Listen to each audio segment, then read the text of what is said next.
If you have a Bible, and I hope you do, let me invite you to open with me to 1 Samuel chapter 17. And before we dive into this text tonight, I want to share something with you, just real briefly, kind of a pastoral note. A couple of years ago, I started writing down, just putting down on paper, some of the things we were walking through as a faith family, some of the biblical foundations for what does it mean for our lives to be created for the glory of Christ in all nations, and for us as a church to be commissioned for the glory of Christ in all nations. And that truth that we were walking through and have been walking through over and over again as a church, I wanted to put that down on paper, if for nothing else, to be able to give to new members who come to this faith family, just to see that the foundation really around which everything we do revolves. And so I started writing that down, and some people looked at it and said, this needs to be published. And I thought, I don't know if there's anything worth publishing here. And long story short, a publisher out in Colorado Springs, Multnomah, which is a division of Random House, said we really would like to publish this. And so began working with them on fleshing out some more, and really over the last couple of years, fleshing out all that we've been studying as a faith family and stories of how that is playing out in your lives as a faith family. And long story short, what I want you to be aware of this. I want you to hear this from me. But coming in a few weeks is a book called Radical, aptly titled Radical: Taking Back Your Faith from the American Dream. So yeah, it's a book like with my name on it. So I wanted you guys to hear that from me. Be aware of that. It's coming out May 4th. And I want you to hear my heart on this whole picture. Like, my heart is not to sell books. Like, when my small group found out that I was working on a writing project, they were like, so does this mean that your face is going to be on the cover of a book, like smiling at us in Walmart when we go to check out? And absolutely, that is not what this means. My heart is not to sell books. I want to love Christ. I want to lead my family. I want to shepherd you well. And I hope do all of those things in a way that promotes the glory of Christ in all nations. And if this can be a tool and instrument to help promote the glory of Christ in all nations, then that's good. But that's what I pray, that anything that comes out of this, and I want you to know, like, my goal is not personal profit here in any way. Like it says in the front of this book, I'll quote here, the author's royalties from this book, and like, there may not be any royalties. Like, nobody may buy the thing, so that's kind of presumptuous, I guess. But anyway, if a couple of people were to buy it, those royalties will go toward promoting the glory of Christ in all nations. Like, I want to be above reproach in every way on this picture. I've been looking at 1 Corinthians this last week, and Paul talks about not wanting to peddle the gospel or even be open to that charge. And I want that to be the case. And I mean, the book's about like selling your possessions and sacrificing your possessions. So even if some people did buy it, I don't have a lot of leeway to go and live it up based on royalties. Because I'm pretty much stuck with the message. So anyway, Heather and I were laughing even this last week, and this doesn't have to do with the book, but I got an invitation. You'll appreciate this. I got an invitation to preach at a conference on a cruise ship. And I thought, like, how do they listen to anything we were talking about here? Like, how can I go and preach this message on a cruise ship? And we were joking about it with the elders. The elders were like, well, preach another message. Go on the cruise. And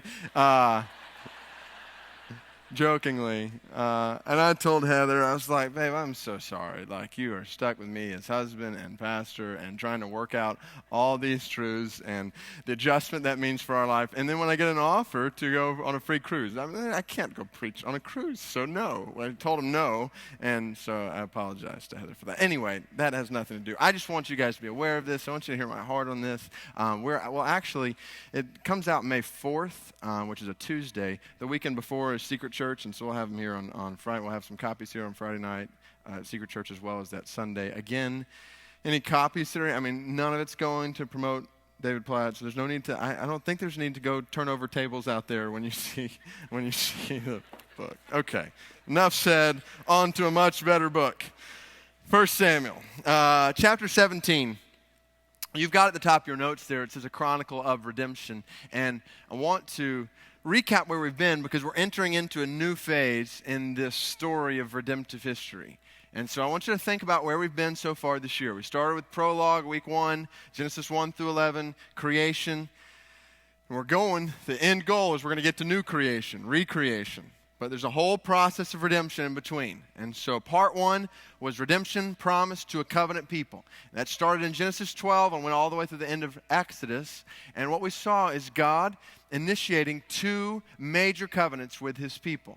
First, covenant with Abraham, Genesis 12, 15, other places, covenant with Abraham. And then, starting in Exodus 3 and really solidified at Mount Sinai, the Mosaic covenant, God's covenant with Moses. And so you've got God relating to his people through covenants. So we looked at that.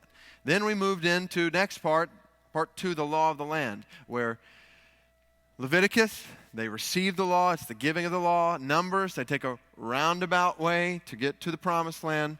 Deuteronomy, they're on the edge of the promised land, on the precipice of that land, and they review the law, they hear the law again a second time, and then Joshua, they take the land. Judges, which we've just finished reading, is them settling into the land, and things are not going well. Everybody's doing what is right in their own eyes, and moral deterioration, spiritual idolatry, immorality, sexual immorality, like it's just rampant evil. And they are wanting a king. They're not wanting a king that will help them relate to God in covenant. They're wanting a king that will be just like the other pagan nations around them and the pagan kings that they have and the power that that supposedly brings. And so they're crying out for a king. And so that leads us to part 3, failed kings in a united kingdom. And over the next, I think it's about 10 weeks, as we read through the Bible and as we gather together in our worship gatherings, we're going to see King Saul first, then King David, and really we'll see them both side by side tonight in a startling contrast, and then we will see King Solomon, David's son, third. So over the next 3 weeks, that's where we're going, next about 10 weeks, that's where we're going to be, looking at those 3 kings.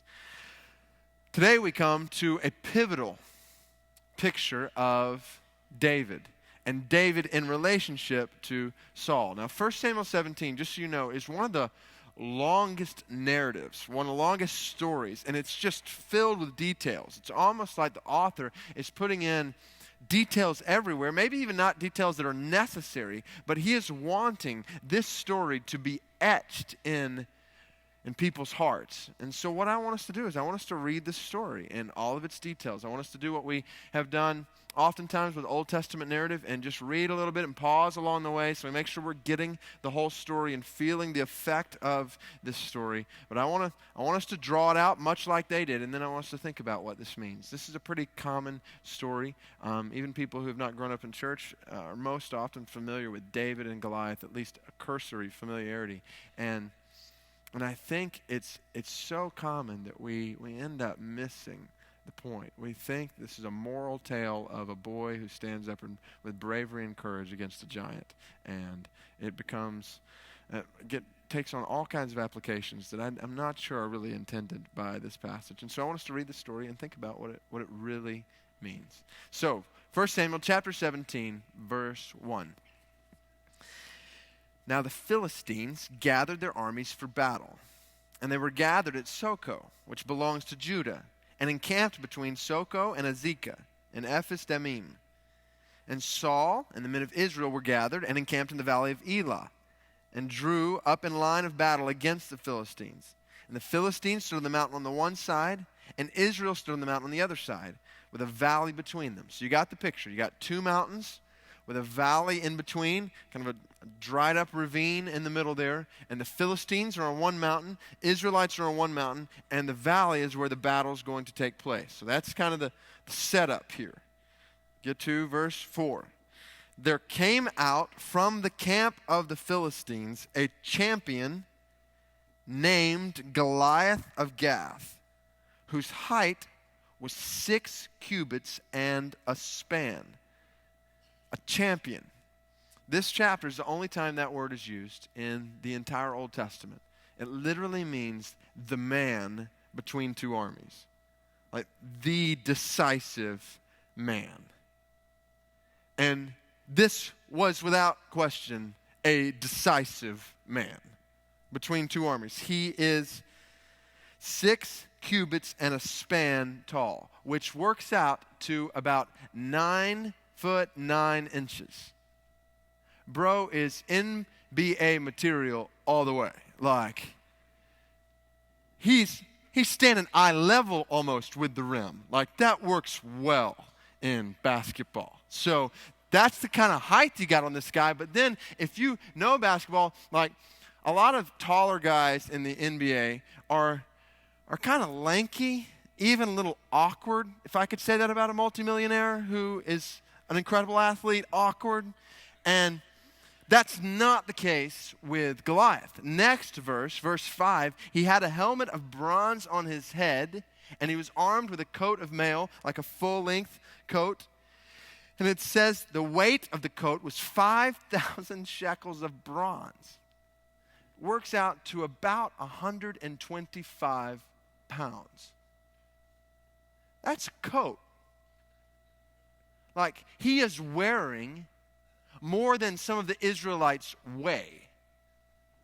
He's got this coat. And in addition to this coat, he had bronze armor on his legs, a javelin of bronze slung between his shoulders. The shaft of his spear was like a weaver's beam, and his spear's head, the point of the spear, weighed 600 shekels of iron, 15 pounds. The point of the spear weighed 15 pounds.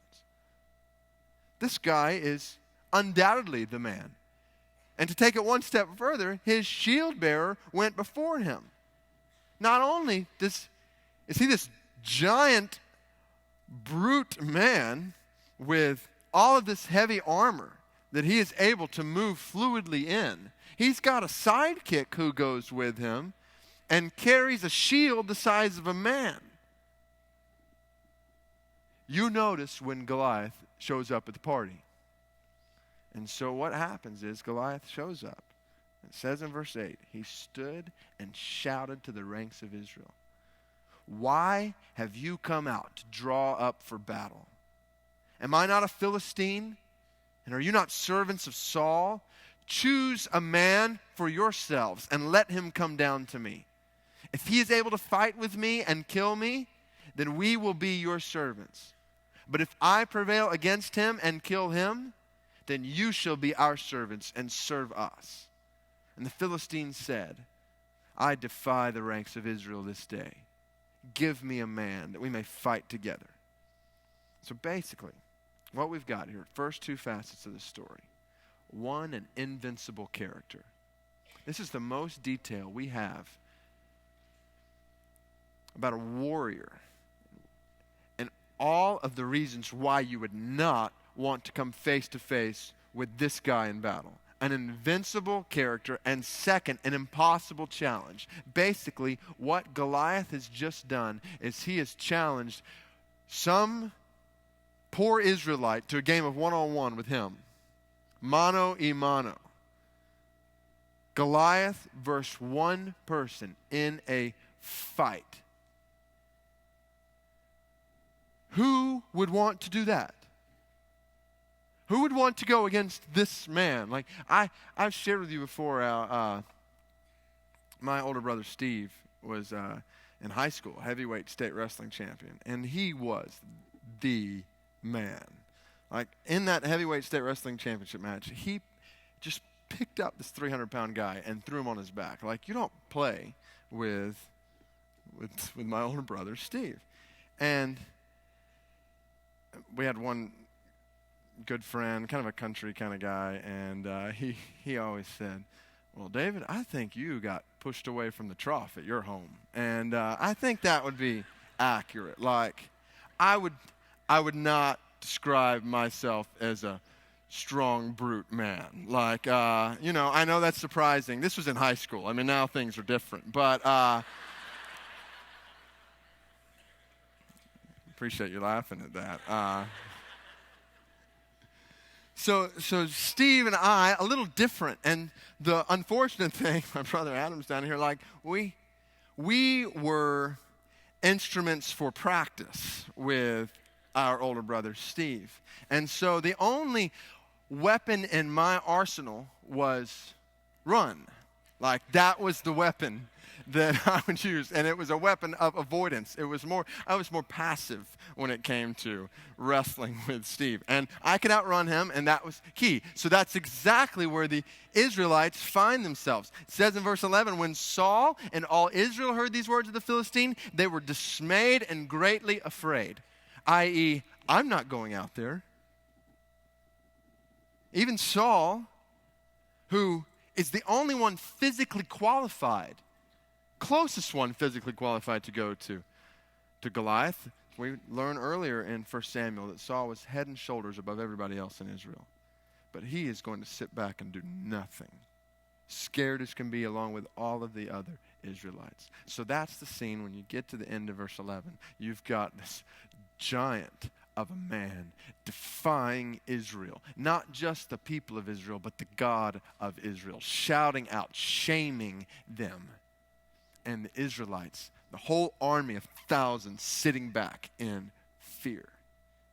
And then it's almost movie-like. It's just an immediate cut to another scene. So you go from the battlefield to a nice sunny meadows with a handsome shepherd boy, David. Verse 12, was the son of an Ephrathite of Bethlehem in Judah, named Jesse, who had 8 sons. In the days of Saul, the man was already old and advanced in years. The 3 oldest sons of Jesse had followed Saul to the battle. And the names of his 3 sons who went to the battle were Eliab the firstborn, and next to him Abinadab, and the third Shema. David was the youngest.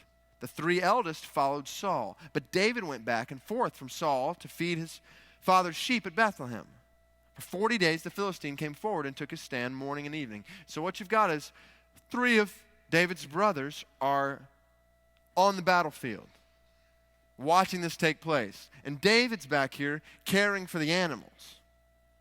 And so David's father Jesse calls him aside. In verse 17, Jesse said to David his son, take for your brothers an ephah of this parched grain and these 10 loaves, and carry them quickly to the camp to your brothers.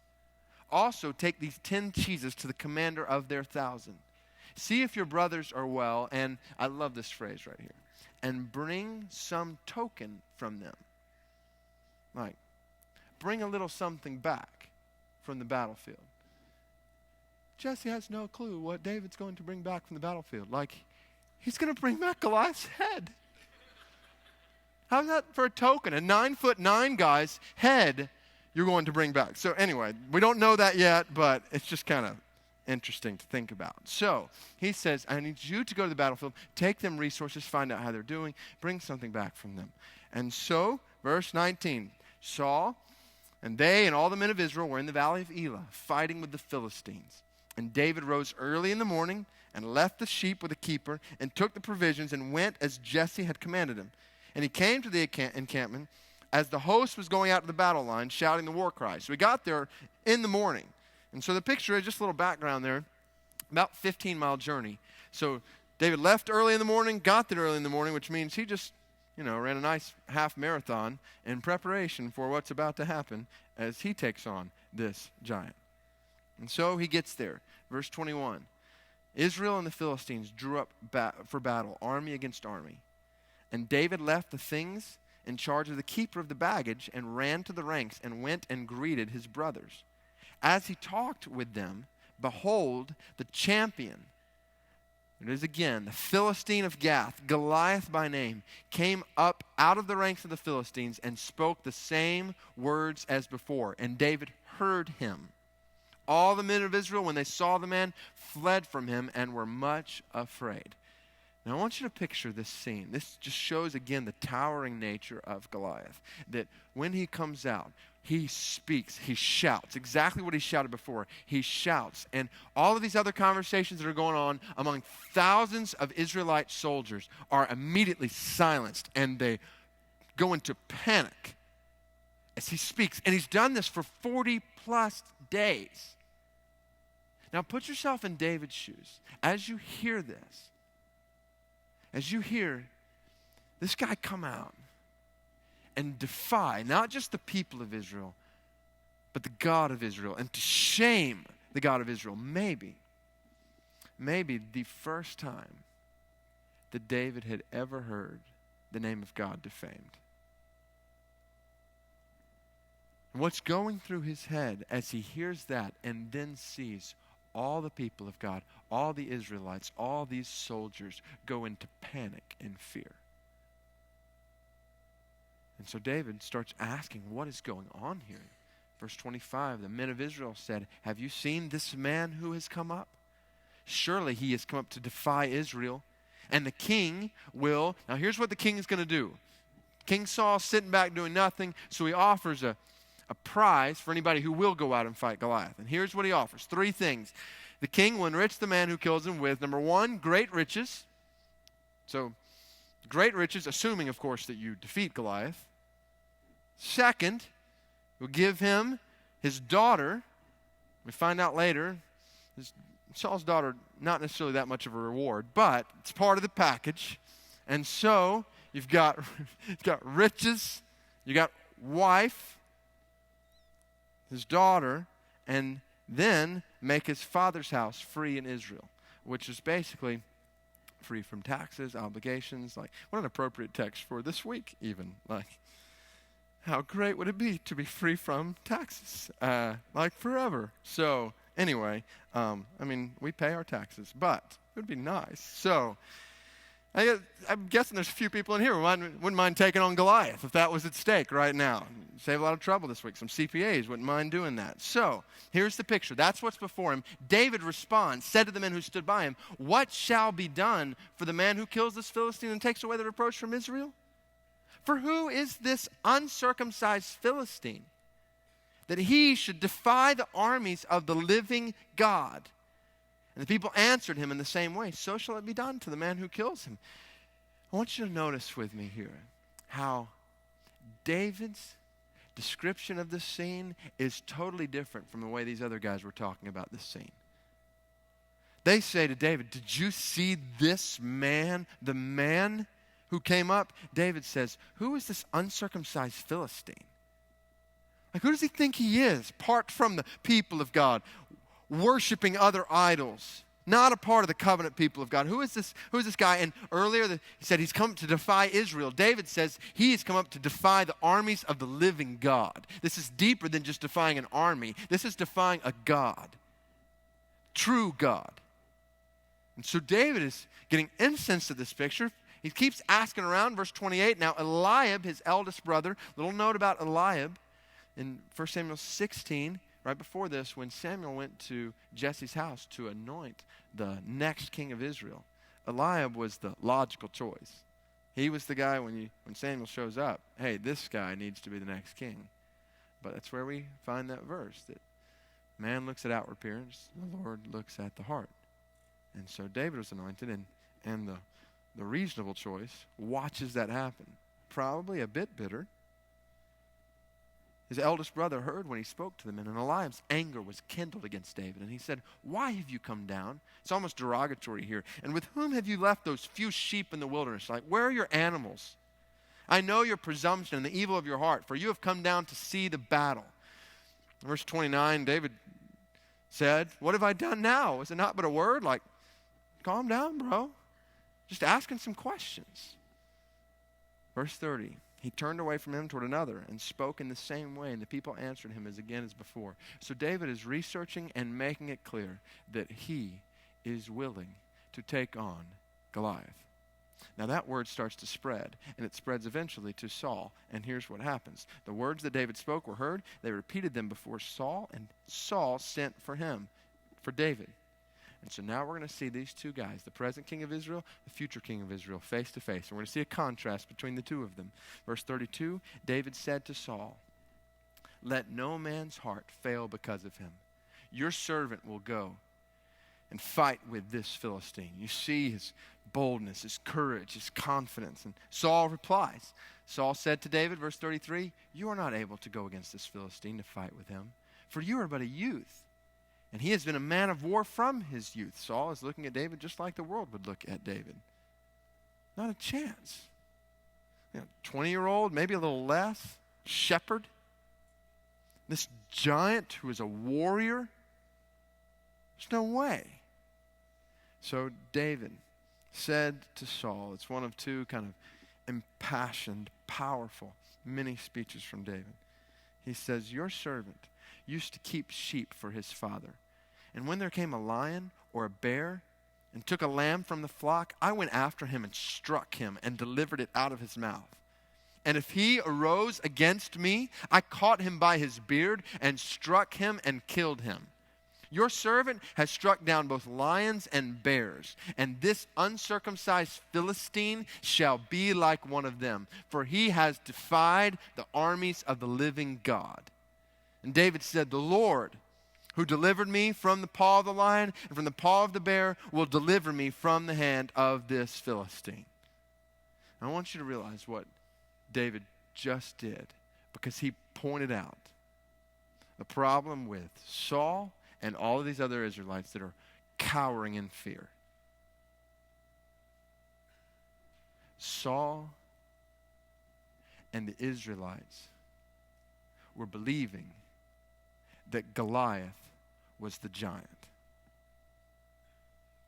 And that was not true.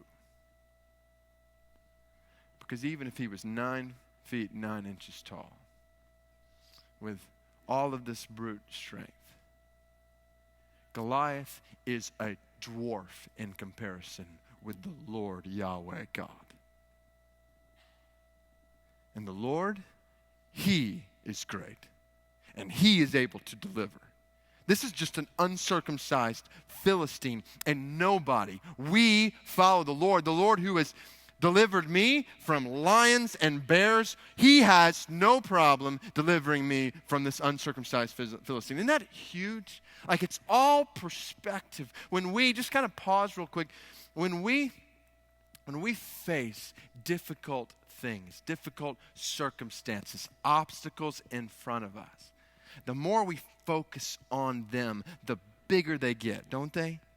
And they just get so big, so overwhelming, so consuming. And it's in those moments we need to realize God is greater.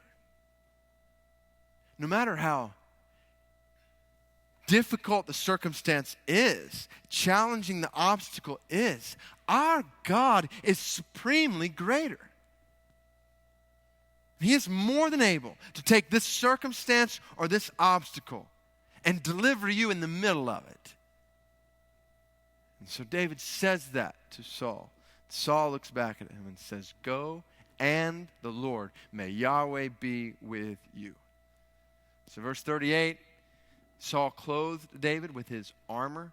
He put a helmet of bronze on his head and clothed him with a coat of mail. And David strapped his sword over his armor. This is almost a little ironic, like Saul is telling David how he should go into battle. Like Saul has any ground to stand on. He's the coward sitting back here doing nothing.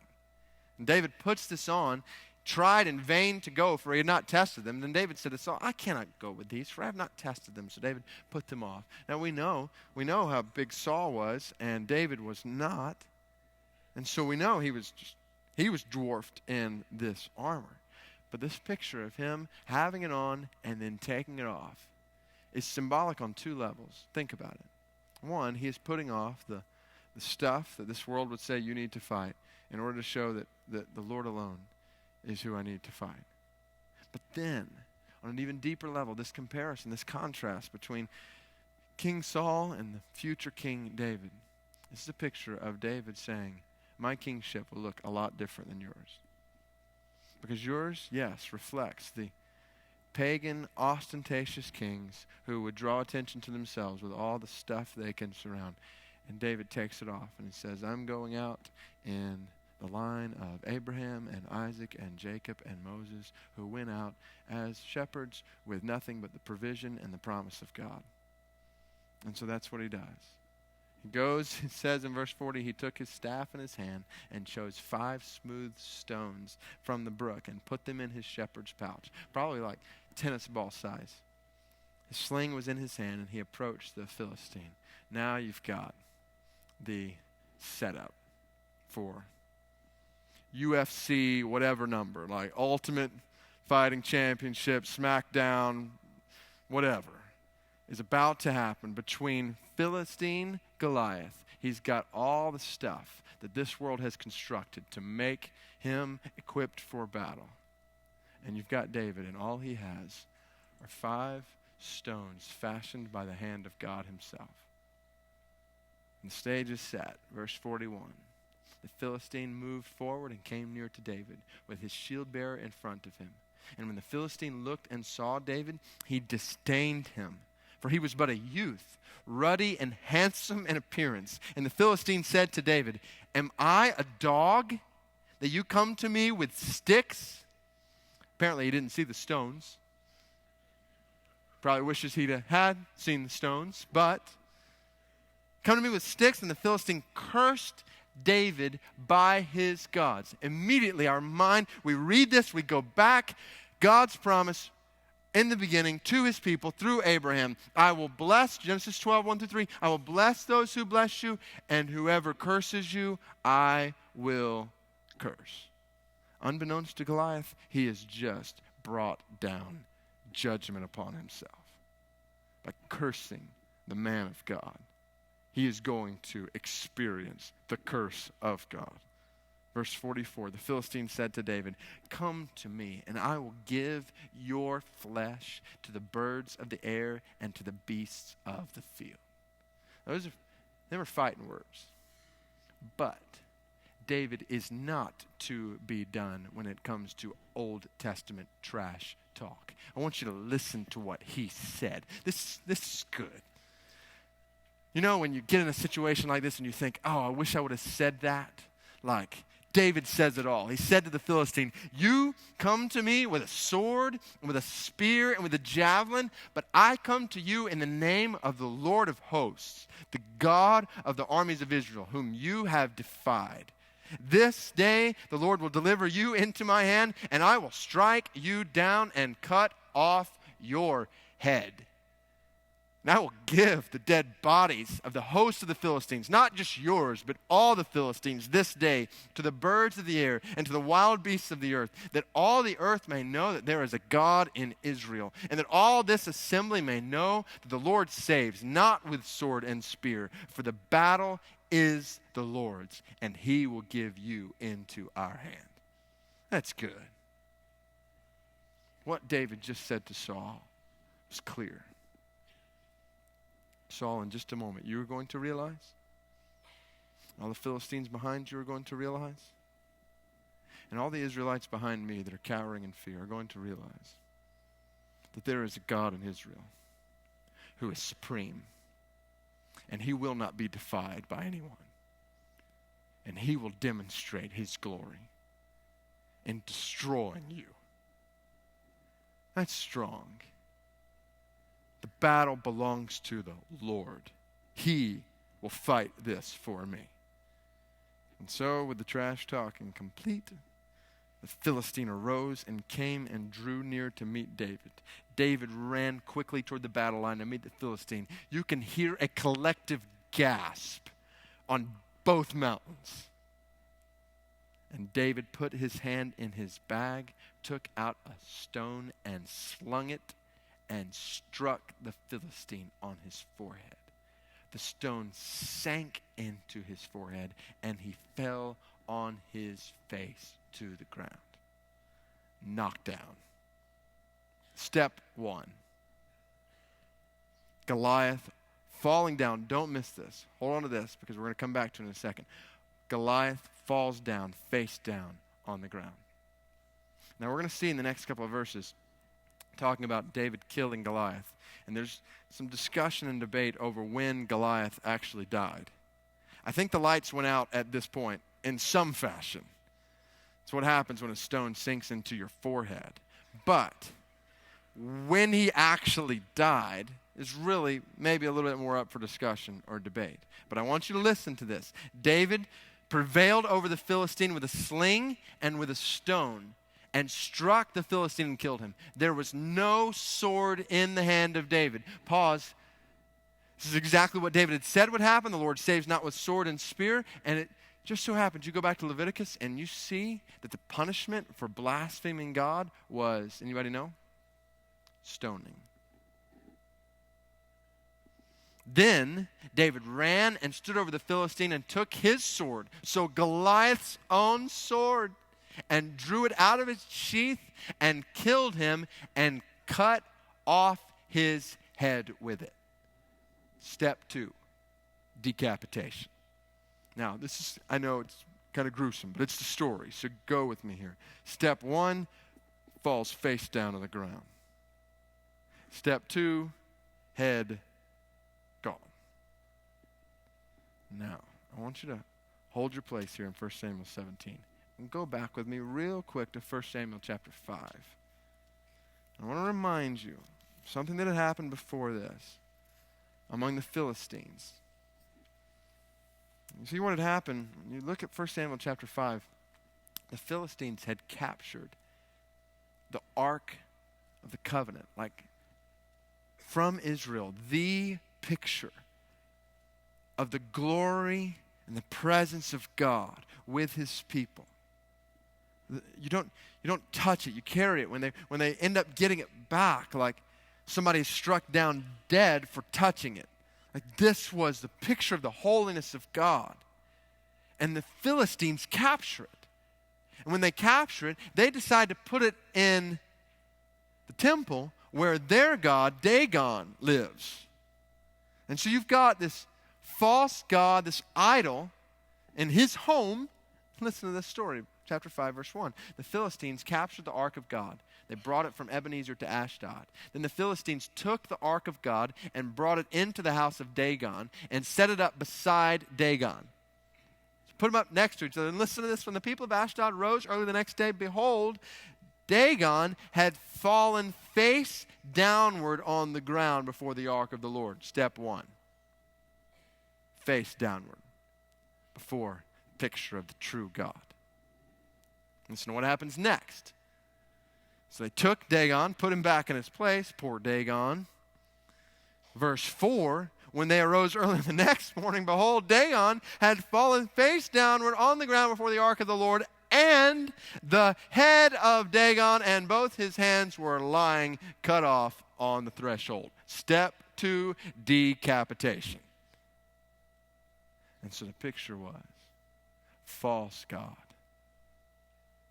struck down before the supremacy of the one true God. 1 Samuel 17, representative of this people, struck down and decapitated before the servant of God. This battle belongs not to David primarily. This battle belongs to the Lord. And so, naturally, the Philistines decided not to hang around. Into verse 51, the Philistines saw that their champion was dead, and they fled. And the men of Israel and Judah rose with a shout and pursued the Philistines as far as Gath and the gates of Ekron. So the wounded Philistines fell on the way from Sharim as far as Gath and Ekron, and the people of Israel came back from chasing the Philistines, and they plundered their camp. And David took the head of the Philistine, a nice token, and brought it to Jerusalem. But he put his armor in his tent. 3 facets to this story. The invincible character, the impossible challenge, and third, the improbable champion. Who would have thought that the champion would not be the 9'9" giant, but a shepherd 20 years old or around about that? Why was he the champion? Not because of his strength or his skill, because of 2 primary factors. Number 1, because he was passionate for the glory of God. David, don't miss this, David never saw the giant in Goliath. He knew the whole time that the giant was the Lord. And when he came upon this scene and he saw the name of God being defiled and defamed, he could not sit idly by. And he took what seemed like a risk, what thousands of other trained Israelite soldiers did not even think about doing. He steps forward in order to show the supremacy of God, passionate about the glory of God, and second, confident in the power of God. He knew the Lord who delivered him from lions and bears would deliver him from the Philistine. The battle is the Lord's, he said. He will give Goliath into my hand. And that is the story of David and Goliath. Now we're beginning to see how this story is so much more than about a shepherd boy being brave. Like there's something much, much deeper going on here. And it's much deeper than you or me saying, how can we be brave in the face of giants in this life? I want you to think with me about this story on 3 different levels. I want you to think with me about a level of individual history, national history, and redemptive history. Here's what I mean by that. Think of some of the stories we've looked at already this year. Think about Abraham offering his son Isaac on an altar. This story is really about 3 different levels. You've got individual history, you've got a father and a father about to sacrifice his son. But then step it up another notch, and you've got national history. This has huge ramifications, not just for Abraham and Isaac, but for the people of God in the Old Testament. This is the promised heir, the one who would bring the line of descendants in the people of Israel. And he's about to be sacrificed. And God provides a lamb for the preservation of his people, the people of Israel. That's national history. Now take it up one more notch, redemptive history. And this is bigger than just Israel in the Old Testament. This is a story of a God who takes a sacrificial lamb and provides it to preserve his people. It is a picture, a glorious picture of Christ. We looked at the Passover. Yes, this is a story about what happened on a particular night as Israelites fled Egypt. And what was going on that level, but in a deeper way, this was God delivering his people from slavery to bring them into a new covenant, Mosaic covenant, and a promised land. This was huge. And he did it by the blood of a lamb. Takes it to a whole nother level where we see that God has redeemed us from slavery to sin, to freedom from sin. And he has done it by the blood of a lamb. Let's see individual history, national history, redemptive history. It's kind of like the Google Earth thing where you look at something really closely, then you broaden it out, and you broaden it out some more to see the whole picture. So think about this with me. Individual history, smallest kind of basic level, lowest level, what we just read. Very simple. The character, the invincible character is Goliath. This is simple. And the challenge, impossible challenge, was to defeat the giant. You have character who's caused the problem, Goliath. The challenge, you've got to defeat the giant. Who's going to do that? Day after day, the answer that Israelites are giving is no one. Not even the king can do that. And that's where we see that God is raising up another king, which leads to the improbable champion we just talked about, David, the soon-to-be king. It's not coincidence that right before 1 Samuel 17, at the end of 1 Samuel 16, that's where we see David anointed as the future king of Israel. It's not a coincidence. Setting the stage for this picture. Individual history. Now let's take it up another notch. National history. We know that David and Goliath, standing in this valley, represent so much more than just themselves. It's not about a fight between 2 men. It's about a fight between 2 nations. Now we've got the characters, surrounding nations. Most notably, the Philistines. One historian said the Philistines were the chief national security issue for the Israelites residing in the Central Mountains. They were facing, they had settled in the land in Judges, and things were not going well. And these pagan nations were rising up. And so the challenge is, deliver God's people. Who is going to deliver God's people from these nations and their idolatry and their immorality and the threats that they are bringing upon Israel? Who's going to do that? Israel is already succumbing to the Philistines who capture the ark or this or that. Who's going to deliver them? Is Saul going to deliver his people, God's people? Saul's sitting back doing nothing. And that's where we see that God, in a decisive way, raises up the improbable champion, David, not just the soon-to-be king, but the shepherd king. He does become king. And this is a picture. We didn't read the rest of 1 Samuel 17 and then into chapter 18, but what we find out is that David begins to be lauded, praised, higher than Saul himself. God is raising him up, David the shepherd king, who will show that there is a God who reigns over all, who will fight for his people, and this king will show that God is worthy of worship. So that's what's going on this level of national history. But this is not just a story about something that happened a few thousand years ago in a valley. This is a picture that God is painting of something much, much more wonderful and much, much greater. The story goes like this. The stage is set in this story. For a day when the invincible character, Satan, think about it with me. Goliath and all of his idolatry and blasphemy and immorality is a picture of something and someone much greater. He's a picture of the devil who has wooed the Philistines after foreign gods, who's wooed all of these surrounding nations after foreign gods, the devil who has wooed the Israelites themselves into idolatry and immorality, and the devil who has wooed every single one of us in this room to turn from the one true God and to follow after other gods, whether ourselves or our money or our pleasures.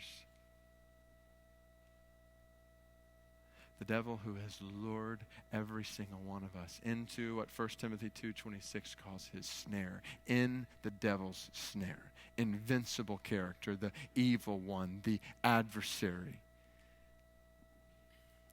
The impossible challenge: destroy sin. Satan holding captive to the hearts of man. Who will take him on? Who will fight against the prince of this world? Who will fight against the evil one who is set out on destroying God's people and defaming God's name? Will you? And the stage is set.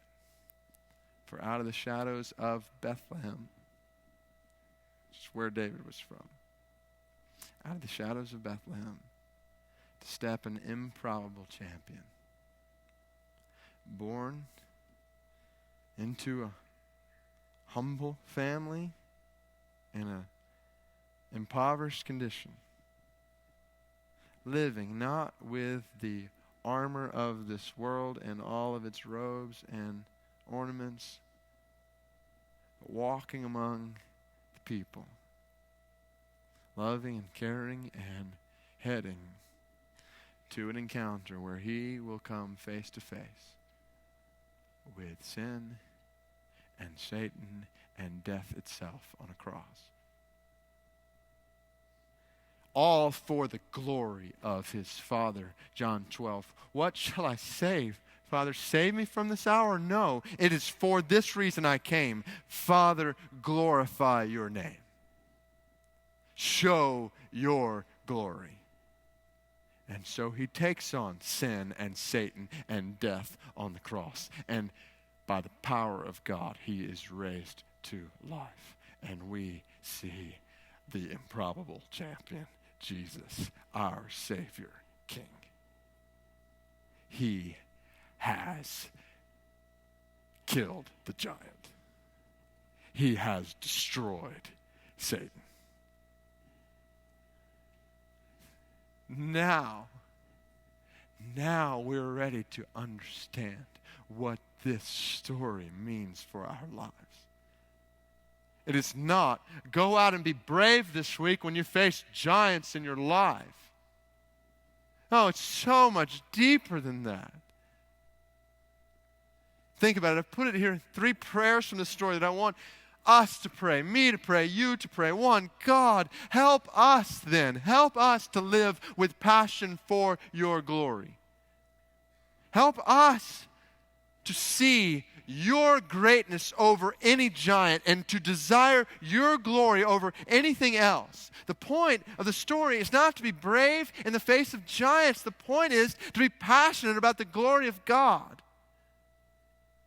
to when we face difficult circumstances and challenging obstacles in our lives. And I'm guessing across this room there are innumerable such obstacles facing you. And the reality is, when you face those obstacles and those challenges, the goal is not to focus on the giant and how do I do this with the giant or this or that. The goal is to say, God, I want your name glorified in this circumstance and this obstacle. And if that means you keep the obstacle there like you did in Paul's life in 2 Corinthians chapter 12, verse 7, and 3 times he asked, remove this thorn from my flesh, and God says, no, I'm going to keep it there, and my grace is going to be sufficient for you, and I'm going to be exalted in this situation, then so be it. Because more than I want to be rid of difficult circumstances, I want your glory. And I want your name to be exalted. Passionate about the glory of God in every problem we face. That our passion might not be our safety or our security or our comfort or our plans or the things being worked out all the way we want them to be. That our passion would be, God, glorify your name. That's success. Glorify your name. Your name be exalted in every problem we face and then in every place we go. Oh, this picture, it just challenges me. Seeing David, coming up to the battle that first time, hearing the name of God defamed and rising up and saying, I cannot sit idly by with you all. Something must be done. So God raised up a people all across this room who this week scatter throughout the city of Birmingham and throughout the city in homes and neighborhoods and workplaces live to make the glory of God known.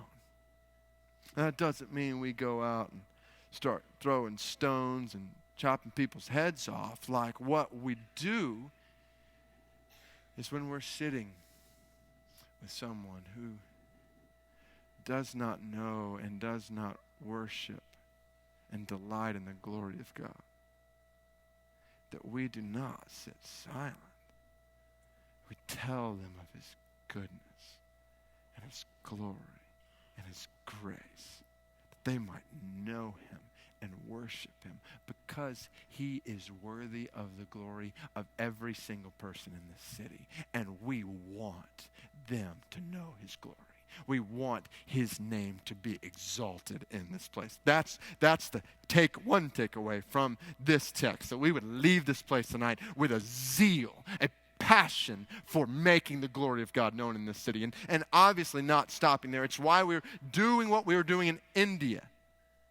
Not because we were altruistic, just think of something cool to do. No, there are millions of gods being worshipped in India, and Yahweh God is not being glorified, and so we're not going to sit back silent. We're going to do something about it. We're going to give our resources so that God receives worship in India. That's what drives us in every problem we face, in every place we go. Second, God help us to live then with confidence in your power. Here's the beauty. God wants his glory known, and he gives his power to make his glory known. It's the whole point of what happened. The battle is the Lord's. When we are living for the glory of God, then it's not up to us and our strength and our skill. He gives us the divine resources of heaven to make his glory known. The battle belongs to him. So, now, think about this. In light of the fact that Christ is our Savior King, the improbable champion who has taken on sin and Satan and death itself, and he has conquered. Do you realize what this means? We put ourselves, when we read this story, just automatically in the shoes of David. Okay, what do we need to do like David? But the reality is, if this story is pointing us to the fact that Christ has conquered on our behalf, then we're really, at this point, more in the shoes of these Israelites. Because the giant has been slain. Satan has been destroyed. Like the battle is over. Christ has conquered sin. And you and I now are free to run and experience that victory. You realize what this means? This means we do not fight for victory. The victory has already been won. Christ has conquered sin. We don't fight for victory. We fight from victory. And there's a huge difference there. Because in your battles with sin and temptation this week, if Christ is in you, child of God, if Christ is in you, then you are not weak in that battle. You are strong. You have power over sin. Like, don't let the adversary convince you otherwise. He is defeated. He has no power over Christ in you. He is defeated, and you are now living out the victory that Christ has bought on your behalf. So when you face that temptation that keeps coming back over and over and over again, know this. It does not have power over you. Christ has power over that, and He lives, He dwells in you, and gives you everything you need to overcome that. So take confidence in that. Let that sink in. Let that melt into your heart and mind that we are not fighting for victory. We are fighting from a position of victory. And all of that points us to this final prayer. God, help us then to look to Jesus as our champion. He is our champion in every single temptation and sin we encounter. Christ is our champion. And our eyes are fixed on Him. In His power for His glory. In every temptation and sin we encounter, and in every trial and struggle we experience. I don't know the multiplicity of struggles and temptations and hardships and difficult circumstances that are represented around this room. But I do know this. Christ has conquered sin and suffering, Satan, and death. Therefore, you have absolutely nothing to fear. You have absolutely nothing to fear. Fix your eyes on Christ, your champion. And as you fix your eyes on Him, be passionate for the glory of God and confident in the power of God. This is the Christian life.